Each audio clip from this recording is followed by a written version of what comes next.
SABC, host broadcaster of the G20 South Africa 2025. So as South Africa leads the G20 presidency, civil society's voice has taken centre stage through the Civil 20 or C20 process. So participants in the three-day C20 Civil Society Summit in Ekurhuleni called for funding for GBVF related matters and for world leaders to think about the inclusion of people with disabilities at the upcoming G20 Leaders Summit. The chairperson of C20, Thulani, Tshefuta, has been engaging civil society on how GBVF funding can be strengthened, better coordinated and more transparent.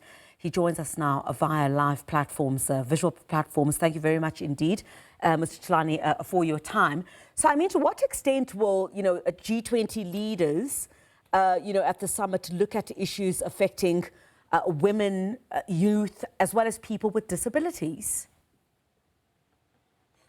Thank you very much. Good morning to you, Griselda, and the viewers of SABC News. As C20 organizing a cross-section of civil society organizations, in this process, we've been able to mobilize north of 3,000 civil society organizations from South Africa, the African continent, the global south, and the rest of the world, which organizations participated in processes that informed the policy pack that we have unveiled over our three-day C20 summit. And in all those processes, our extent of influence into governments does not start now. Over the year, we have been meeting with various leads of government working groups where we have been advocating for the policy proposals that we have. And in the outcomes that we have seen from various working groups, we have begun to see the fingerprints of our policy proposals. And therefore, we are sure that South Africa will live true to its assertion that it is leading a people-centered G20, which people-centered G20 can mean nothing else either than leaving no one behind and giving space to all the voices of the people as represented by civil society to make the proposals of what they think the governments of the world must agree on as an outcome of the G20 that will be hosted in South Africa.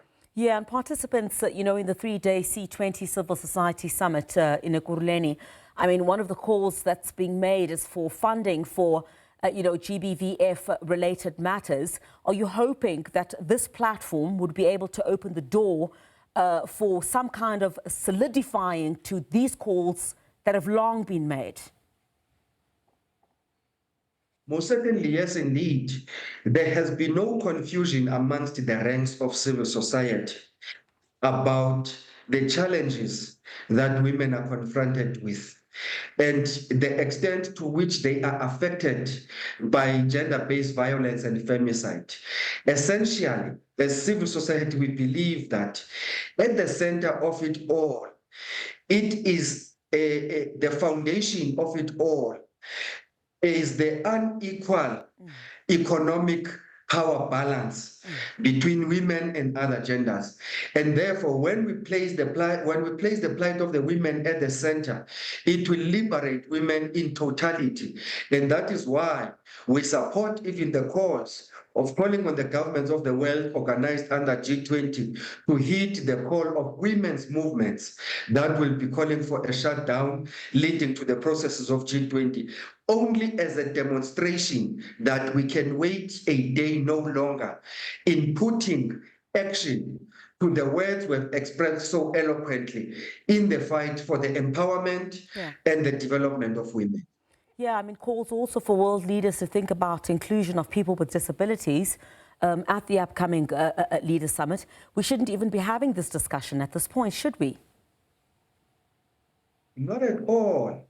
That's why as C20, we have made it our business to mainstream the plight of all vulnerable and marginalized populations and communities across all the policy proposals that we are making. Because until and unless we empower persons with disability through education, skills, employment, and entrepreneurial support. They shall forever remain a case of welfare. And our call is that none of these vulnerable and marginalized communities will be left to their devices to fight this struggle on their own. We make it a collective voice, a collective call to action as civil society across board. Mr. Tshefuta, thank you very much indeed. We do appreciate your time. We're certainly looking forward to the C20. You know, lots of discussions will be taking place on the sidelines of the G20. This is equally a very important one, and we're really hoping that some of the issues that you put on the table will come with concrete solutions. Thank you very much indeed. The chairperson of C20, Thulani Tshefuta. Thanks for joining us on SABC News. Well, that's where we're going to have to leave the agenda.